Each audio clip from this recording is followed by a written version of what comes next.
Now this is the part that they don't teach you in school. Now everybody might know these days we have three main sizing in sneakers: men's, kids, and women's.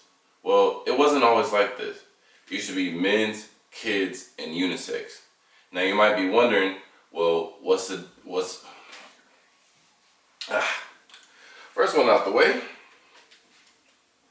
Now this is the part what they don't teach you in school. Now everybody knows that there's three main sizing in sneakers in today's age: men's, kids, and women's. Well, it didn't always used to be like this. It used to be men's, kids, and unisex. Now you might be wondering, well, what is unisex? Well, unisex still catered to the small-footed people like kids and women. Now you might be thinking, well, if you already have kid sizing, why do you need unisex sizing? Well, technically, a kid's shoe is made the same as a man's shoe. And so a man's foot and a woman's foot are typically different. A woman's foot is more narrow than the average man's foot, which is more wide.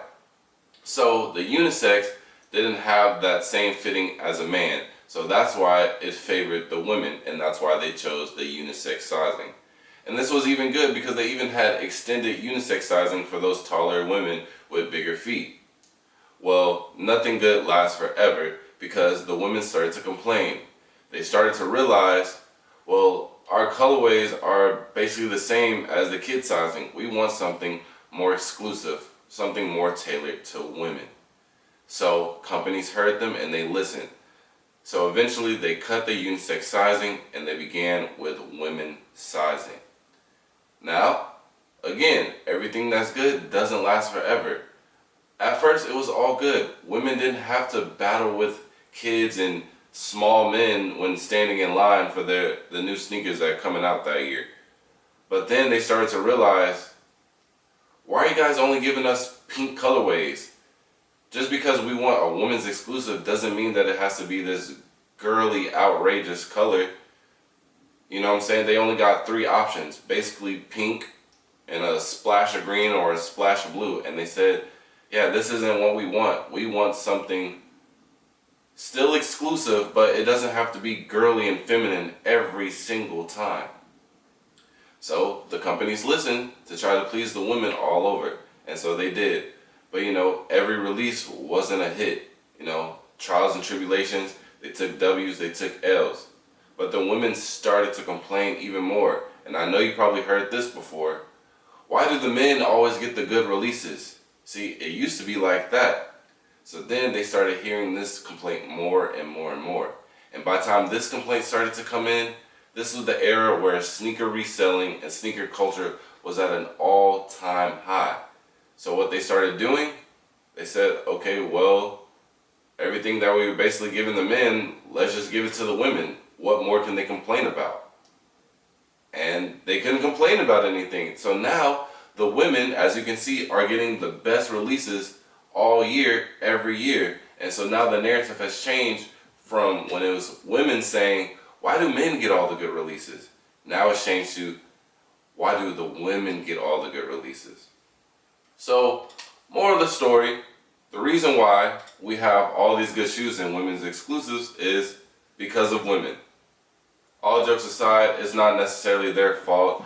I do believe that they did have a point with the unisex sizing.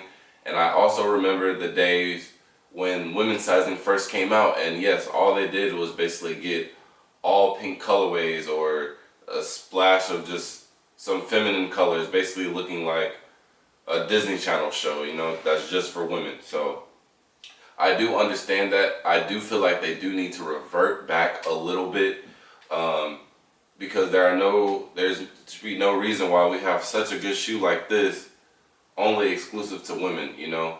And that's just my personal opinion, but hey, it is what it is. So now that you guys know, I can give you guys some reselling tips on the Air Jordan 4 Frozen Moments. So as of right now, retail is $210. That comes about to, I think, $227.90. I'm in Texas, so that's what the tax is. Prices are ranging from $230 to $285. Obviously, the bigger sizes will be more because men want this shoe. Obviously, So the bigger that it is, the more men that have access to it. So if you do want to resell, best bet is if you already have pairs, try to hold on to the bigger pairs. Also, I would say hold on to some medium, some like in the middle sizings, like 8W, 7W, because gray colorways like this, they tend to always skyrocket. I've kind of noticed that trend. Girls and women, they like to they love that gray color, brown slash cream, and any like light blue, baby blue UNC colorway. Those colorways on a good silhouette that's executed well, which I do think so was executed very well on this shoe, always tend to go up in price. Resell, so 280 again with retail being 210 isn't at like pretty high. I will say give it until at least winter, because technically this is a winter shoe, aka Air Jordan 4 frozen moments. I do feel like that people will start to notice more. They're gonna want to match in the snow depending on where they are. Just have that aesthetic. So overall, I will hold on to these. I could see these going anywhere between 350. I want to say 350 will probably be peak. So once you see it around there, it could go up to 400 on the bigger sizes. We're just in a real weird place in the economy right now. Again, retail is super high on this. It's 210 as a woman's shoe. So women are typically, they're more used to paying a lesser price at retail, because they can usually fit a kid's shoe, which will be cheaper in price compared to a woman's shoe, which is basically the same as a man's price in this day and age. It is what it is. So it is already kind of expensive, and with the economy going on right now, not a lot of people are trying to spend that much money on a shoe, especially with retail being so high when we have Dunks. So you can basically get 2 pair of Dunks for retail for the same price of this one shoe for retail. So even though Jordan 4s are like basically the hottest things right now, that price point is a little, it scares people away a little bit. So that's why I don't see it jumping too crazy unless this was like 2-3 years ago. So I will end off with saying that peak will probably be 350, 400 on the bigger sizes, like a 12 in women's, because 12 in women's is usually hard to get. They only probably get 1 or 2 in stores. Overall, man, this is a good shoe. So me personally, I would hold on to these. And that's it for this video, man.